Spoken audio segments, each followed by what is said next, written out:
memaparkan apa saja yang menjadi pokok permohonan saudara. Saya persilahkan, saudara.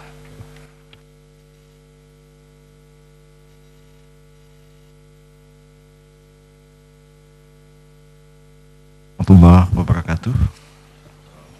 Majelis Hakim yang mulia, hadirin hadirat yang saya muliakan, izinkanlah saya memperkenalkan diri saya dalam sidang yang mulia ini. Nama saya Yusril Isa Mahendra, lahir di Belitung tanggal 5 Februari tahun 1956, pekerjaan swasta, beralamat di Jalan Karangasem Utara, nomor 32, Mega Kuningan, Jakarta, warga negara Republik Indonesia. Dalam kesempatan yang berbahagia pagi ini, saya akan menyampaikan ringkasan dari permohonan yang saya ajukan kepada Mahkamah Konstitusi untuk menguji ketentuan di dalam pasal 22 huruf D Undang-Undang Nomor 16 tahun 2004 tentang Kejaksaan Republik Indonesia untuk diuji dengan ketentuan pasal 1 Undang-Undang Dasar 1945 tentang Asas Negara Hukum dan pasal 28D ayat pertama Undang-Undang Dasar 1945 tentang Asas Kepastian Hukum. Kalau kita membaca seluruh ketentuan dari Undang-Undang Nomor 16 tahun 2004 tentang Kejaksaan Agung Republik Indonesia, kita tidak menemukan adanya satu pasal pun yang menyebutkan berapa lamakah masa jabatan Jaksa Agung. Ketentuan pasal 19 Undang-Undang ini menyatakan bahwa Presiden mengangkat dan memberhentikan Jaksa Agung. Jaksa Agung adalah pejabat negara. Sementara di dalam pasal 22 disebutkan Jaksa Agung diberhentikan dengan hormat dari jabatannya oleh Presiden karena pertama meninggal dunia, kedua sakit rohani dan jasmani terus-menerus, ketiga atas permintaan sendiri, keempat berakhir masa jabatannya, dan yang kelima karena tidak lagi memenuhi syarat sebagai Jaksa Agung seperti diatur di dalam pasal 9 undang-undang tersebut. Pada waktu rancangan undang-undang ini disampaikan kepada Dewan Perwakilan Rakyat, Menteri Kehakiman dan HAM Profesor Dr. Yusril Isa Mahendra pada waktu itu menjelaskan kepada DPR mengapa tidak ada batasan masa jabatan Jaksa Agung, sementara ada ketentuan-ketentuan tentang syarat sah pemberhentiannya dengan hormat dari kedudukannya sebagai Jaksa Agung, karena kita merujuk kepada konvensi yang telah berlangsung sejak Kabinet Karya di bawah pimpinan Perdana Menteri Juanda pada tahun 1959, Jaksa Agung telah dilepaskan dari kedudukannya sebagai Jaksa Agung pada Mahkamah Agung Republik Indonesia, ditarik sepenuhnya kepada pemerintahan dan dimasukkan sebagai anggota kabinet dan diberi status sebagai Menteri Negara. Dan karena itulah konvensi sejak tahun 59 sampai tahun 2004 pada waktu itu, bahkan sampai tahun 2009 dengan Kabinet Indonesia Bersatu di bawah pimpinan Presiden Susilo Bambang Yudhoyono, tradisi semacam itu terus berlangsung sehingga dapat kita katakan dia telah menjadi konvensi ketatanegaraan. Dengan demikian, tafsir yang benar menurut hemat kami adalah bahwa karena undang-undang tidak membatasi masa jabatan Jaksa Agung, tetapi dikatakan Jaksa Agung diberhentikan karena berakhir masa jabatannya, maka tafsir yang benar atas ketentuan dalam pasal 22D itu adalah pertama, dengan cara mengkaitkan masa jabatan Jaksa Agung itu dengan masa jabatan kabinet. Dia diangkat di awal kabinet dan berakhir masa jabatannya dengan berakhirnya usia kabinet dan sekaligus juga berakhirnya masa bakti presiden yang bersangkutan. Atau dengan cara kedua, apabila Jaksa Agung itu tidak diangkat menjadi anggota kabinet dan tidak diberi status sebagai Menteri Negara, tetapi berkedudukan sebagai Jaksa Agung sebagai pejabat negara biasa saja, maka di dalam keputusan Presiden tentang pengangkatannya harus dijelaskan, harus ditegaskan berapa lamakah posisi Jaksa Agung itu akan menempati akan menduduki jabatannya sebagai Jaksa Agung.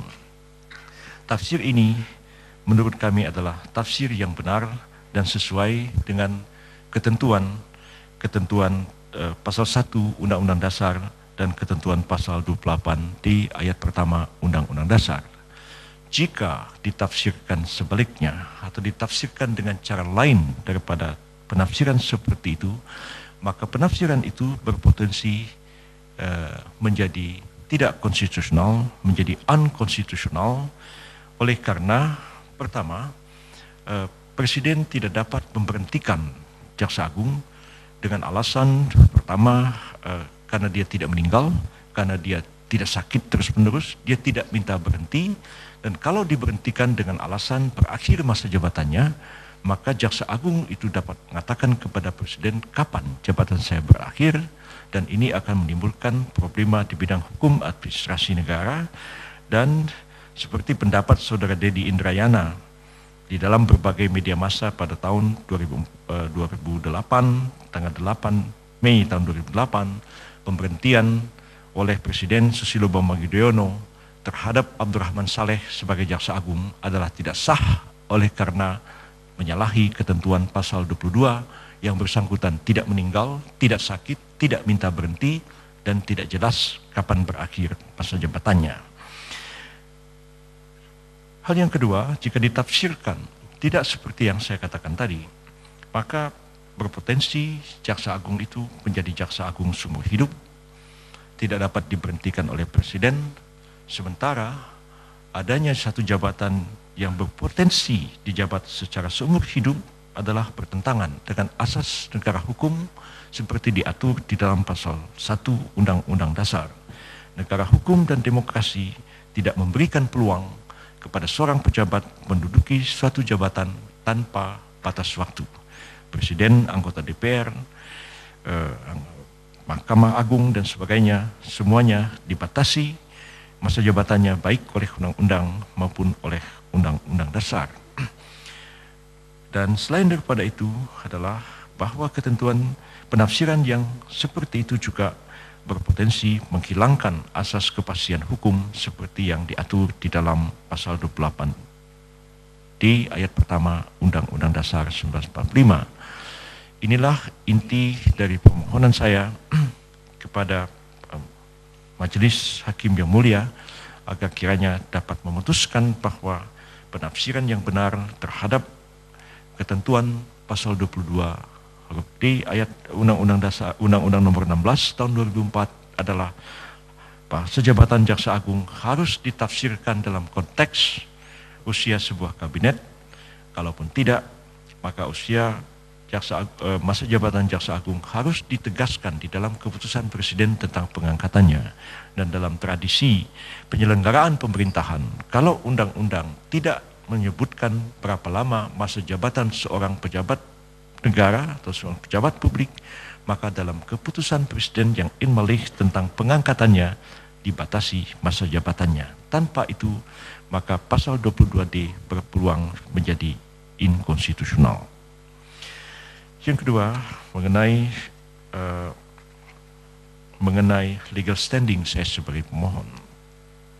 Saya sebagai pemohon adalah warga negara Republik Indonesia yang merasa bahwa hak konstitusional saya telah dirugikan dengan berlakunya ketentuan Undang-Undang Nomor 16 Tahun 2004 Pasal 22 jika ditafsirkan lain daripada apa yang saya kemukakan tadi. Secara faktual, saya berpendapat sesuai dengan tafsiran yang saya anggap konstitusional, maka Republik Indonesia sekarang tidak memiliki Jaksa Agung. Jaksa Agung yang sekarang dilantik dengan keputusan Presiden nomor 31P tahun 2007 yang merujuk kepada keputusan Presiden nomor 187 tahun 2004 tentang pembentukan Kabinet Indonesia Bersatu. Dalam Kepres 187 tahun 2004 disebutkan bahwa Presiden Susilo Bambang Yudhoyono dan Yusuf Kala telah diangkat sumpahnya sebagai Presiden dan Wakil Presiden untuk masa jabatan 2004-2009. Konsideran selanjutnya mengatakan untuk memperlancar tugas-tugas pemerintahan dipandang perlu untuk membentuk kabinet dan mengangkat menteri-menteri negara Kabinet Indonesia Bersatu. Konsideran selanjutnya mengatakan nama-nama yang tercantum dalam diktum keputusan ini dipandang telah memenuhi syarat untuk diangkat sebagai menteri-menteri negara. Kemudian dalam diktum pengangkatan disebutkan mengangkat Saudara Abdurrahman Saleh sebagai Jaksa Agung dengan kedudukan setingkat Menteri Negara. Kepres ini kemudian dirubah dengan Kepres nomor 31P tahun 2007 tentang reshuffle kabinet yang konsideransinya mengatakan untuk mengefektifkan jalannya pemerintahan dipandang perlu untuk melakukan beberapa pergantian personalia Menteri Negara dan Jaksa Agung Kabinet Indonesia Bersatu.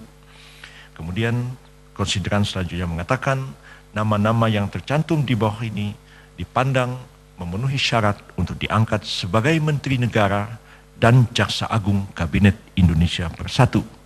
Dalam diktum menyatakan memberhentikan dengan hormat Saudara Abdurrahman Saleh sebagai Jaksa Agung dengan kedudukan setingkat Menteri Negara dan selanjutnya menyatakan mengangkat Saudara Hendarman Supanji SHCN sebagai Jaksa Agung dengan kedudukan setingkat Menteri Negara.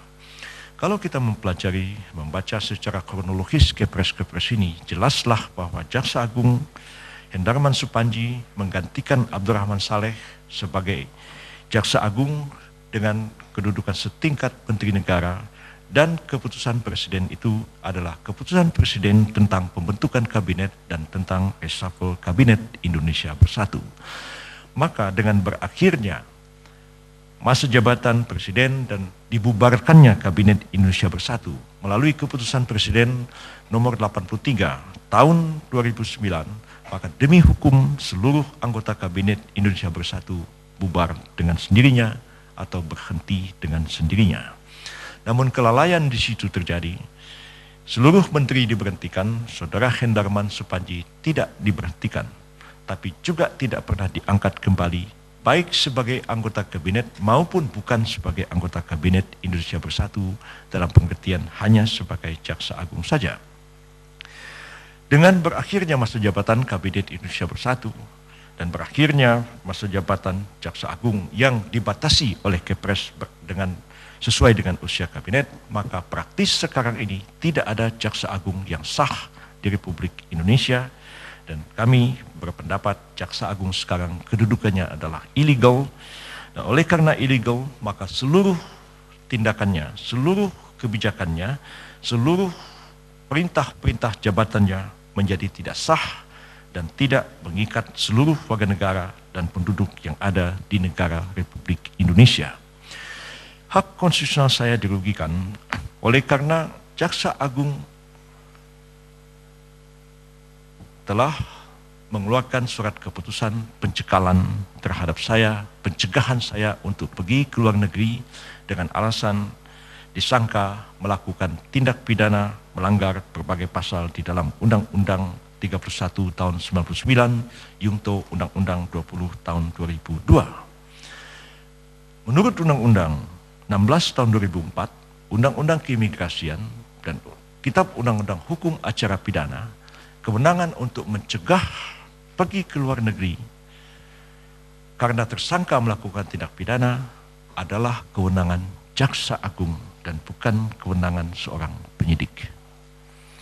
Karena itu saya menganggap keputusan Jaksa Agung tentang pencegahan bepergian ke luar negeri kepada saya, warga negara Indonesia, telah menghilangkan hak-hak konstitusional saya yang dijamin oleh konstitusi, hak kebebasan untuk bergerak, untuk pergi, meninggalkan dan kembali ke dalam wilayah negara Republik Indonesia sebagaimana layaknya seorang negara, menghilangkan kebebasan saya untuk bergerak, melakukan aktivitas-aktivitas yang lain, dan saya merasa keputusan Jaksa Agung yang tidak sah itu membawa persoalan baru bagi saya, ya. Secara de facto saya tidak bisa pergi ke luar negeri, tidak melakukan berbagai kegiatan yang berkaitan dengan hak kebebasan saya. Sementara saya berpendapat keputusan Jaksa Agung tentang pencegahan ke luar negeri itu adalah tidak sah. Kemudian saya juga dinyatakan sebagai tersangka dan saya telah menerima surat panggilan dari Direktur Penyidik pada Jaksa Agung Muda Tindak Pidana Khusus Kejaksaan Agung Republik Indonesia. Saya berpendapat oleh karena surat ini dikeluarkan oleh pejabat struktural Direktur Penyidik, saya menganggap juga adalah surat panggilan yang tidak sah. Kalau kita membaca berbagai ketentuan-ketentuan di dalam hukum acara pidana, disebutkan banyak sekali hal-hal yang berkaitan dengan kewenangan penyidik. Tapi jangan dilupakan, penyidik itu terkait dengan struktur jabatan birokrasi, yang kalau dia adalah penyidik bukan Kepolisian Negara Republik Indonesia, maka dia terikat kepada Undang-Undang Nomor 16 Tahun 2004 tentang Kejaksaan Agung Republik Indonesia. Pasal 2 ayat 1 Undang-Undang Kejaksaan menegaskan bahwa Kejaksaan Republik Indonesia adalah lembaga pemerintahan, masuk ke dalam organ pemerintahan di dalam cabang-cabang pemerintahan yang dikenal dalam konstitusi kita.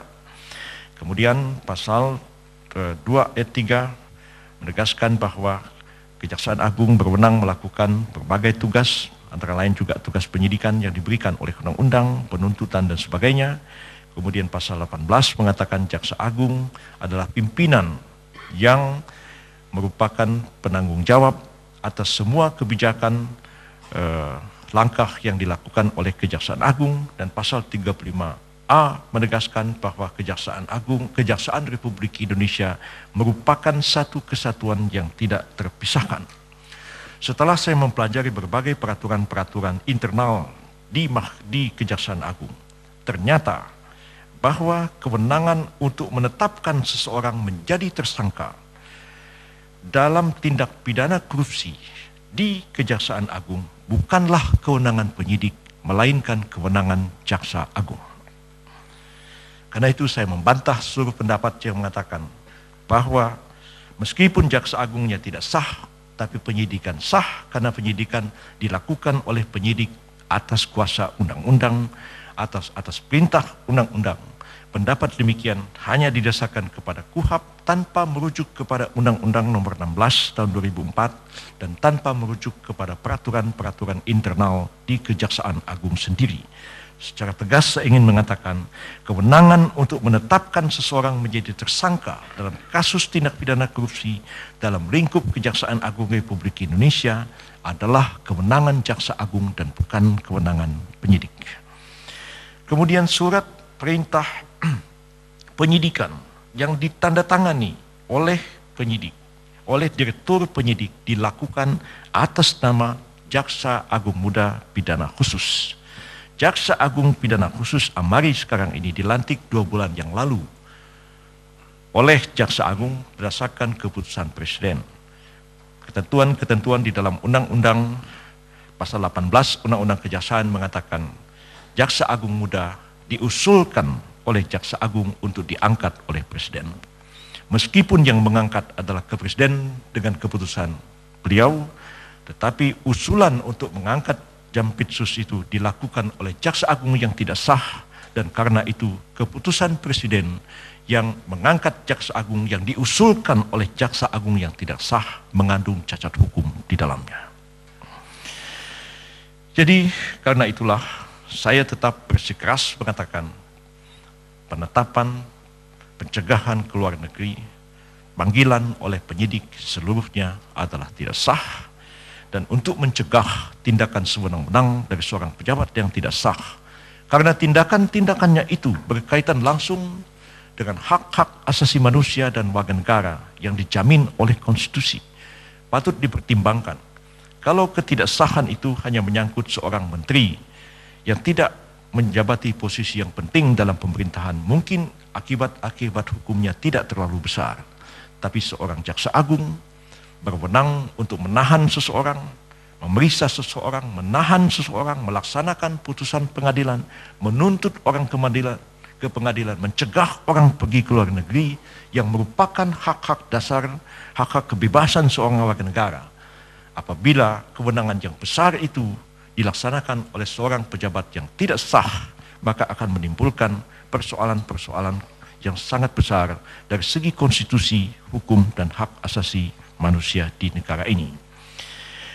Saya berpendapat bahwa apa yang saya sampaikan dan saya mohonkan kepada Mahkamah Konstitusi yang mulia adalah permohonan untuk menguji undang-undang dalam konteks pengujian tafsir terhadap Undang-Undang Nomor 16 tahun 2004 dengan Undang-Undang Dasar Negara Republik Indonesia, dan saya berpendapat Mahkamah Konstitusi berwenang untuk mengadili perkara ini, dan saya mempunyai legal standing untuk mengajukan ini sebagai satu perkara ke Mahkamah Konstitusi, dan saya telah melampaui permohonan ini dengan bukti-bukti dan juga sejumlah ahli yang insya Allah akan dimajukan dalam persidangan-persidangan berikutnya. Demikianlah intisari permohonan saya kepada Majelis Hakim Konstitusi yang mulia. Atas segala perhatiannya kami ucapkan terima kasih. Wassalamualaikum warahmatullahi wabarakatuh. Baiklah, saudara pemohon, bahwa pada kesempatan ini barangkali ada yang disampaikan. Bapak Hakim Haryono, saya persilakan. Terima kasih, Pak Ketua. Yang Anda uraikan jelas alasan-alasan mengapa kemudian pemohon perlu untuk mengajukan permohonan ke Mahkamah Konstitusi. Dari urian itu yang secara lisan itu saya kira lebih lengkap daripada yang ditulis di sini. Ya kan? Saya lihat alasan-alasan yang Anda berkeberatan bahwa Jaksa Agung itu dipisahkan dari Kejaksaan, itu ada beberapa butir di sini, memang singkat sekali. Ini berkaitan dengan adanya masa 14 hari untuk bisa memperbaiki. Saya kira itu bisa ditambahkan untuk di situ dengan memperbaikinya. Dan karena ini juga persoalan yang Anda mohonkan untuk petitum itu ada pada halaman 14, itu bunyinya begini. Saya klarifikasi maksud dari permohonan ini, karena juga mengajukan permohonan profesi. Itu ada angka petitum pada angka Romawi 6, itu ada 2 angka Arab halaman 14, itu bunyinya begini. Menyatakan menunda pelaksanaan berlakunya pasal 22 ayat 1 di Undang-Undang Nomor 12 Tahun 2004 tentang Kejaksaan Agung sampai pada putusan akhir Mahkamah terhadap pokok permohonan tersebut. Padahal pasal 22D itu, 22 ayat 1D itu bunyinya begini. Berakhir masa jabatannya. Ya kan? Bunyi 22 ayat 1D itu berakhir masa jabatannya. Apakah yang Anda maksud dengan menunda pelaksanaan itu, karena itu 22 ayat 1D adalah berakhir masa jabatannya, itu menunda berakhirnya masa jabatan Jaksa Agung? Karena kalau ditunda, maka itu sama dengan itu tidak ada kan untuk sementara ayat itu.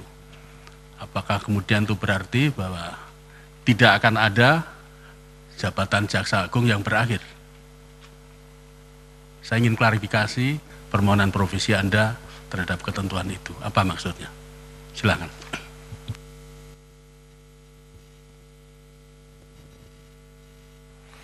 Terima kasih.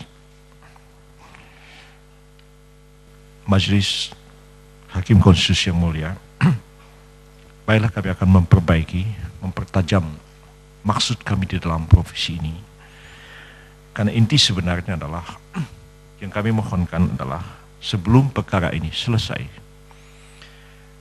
mohon kepada Mahkamah Konstitusi untuk memberikan putusan profesi agar Kejaksaan Agung Republik Indonesia sebagai institusi menunda seluruh proses yang telah mereka putuskan, antara lain mengeluarkan keputusan untuk mencegah pergi ke luar negeri, menyatakan sebagai tersangka, memanggil sebagai tersangka untuk diperiksa di hadapan penyidik, sampai apa yang kami mohonkan di dalam permohonan ini dapat diputuskan oleh Mahkamah Konstitusi. Kami menyadari bahwa permohonan ini sebenarnya menguji norma-norma dan tidak masuk kepada kasus yang konkret. Tetapi implikasi dari putusan ini akan memperjelas peristiwa-peristiwa ketatanegaraan yang konkret yang ada, telah, dan sedang berlangsung sekarang ini. Dengan demikian, yang kami harapkan adalah bahwa tafsir seperti apakah yang benar membawa implikasi kepada pelaksanaan penafsiran terhadap pasal 22D, bukan dalam makna menunda pelaksanaan pasal itu, dan dengan sendirinya juga dengan adanya putusan provisi ini kita akan mengetahui seperti apakah sebenarnya tafsiran yang benar dan membawa implikasi untuk menunda segala keputusan yang dilakukan oleh pejabat yang sebenarnya kedudukannya masih dipersoalkan di dalam permohonan uji material ini. Terima kasih. Maksud dari permohonan Anda secara keseluruhan kita paham, cuma karena secara khusus dalam provisi itu disebutkan menunda pelaksanaan berlakunya pasal 22 ayat 1D, padahal 22 ayat 1D itu adalah persoalan yang menyangkut masalah berakhir masa jabatannya, ya. Kalau itu kemudian ditunda, berarti tidak akan ada berakhir masa jabatannya, kan begitu, saudara. Ya. Itu yang saya sampaikan untuk klarifikasi itu. Kalau toh ada maksud lain, tapi maksud lain tidak tertuang dalam redaksi itu, kesempatan memperbaiki itu adalah hak Anda, saya kira begitu. Baik, terima kasih. Ya.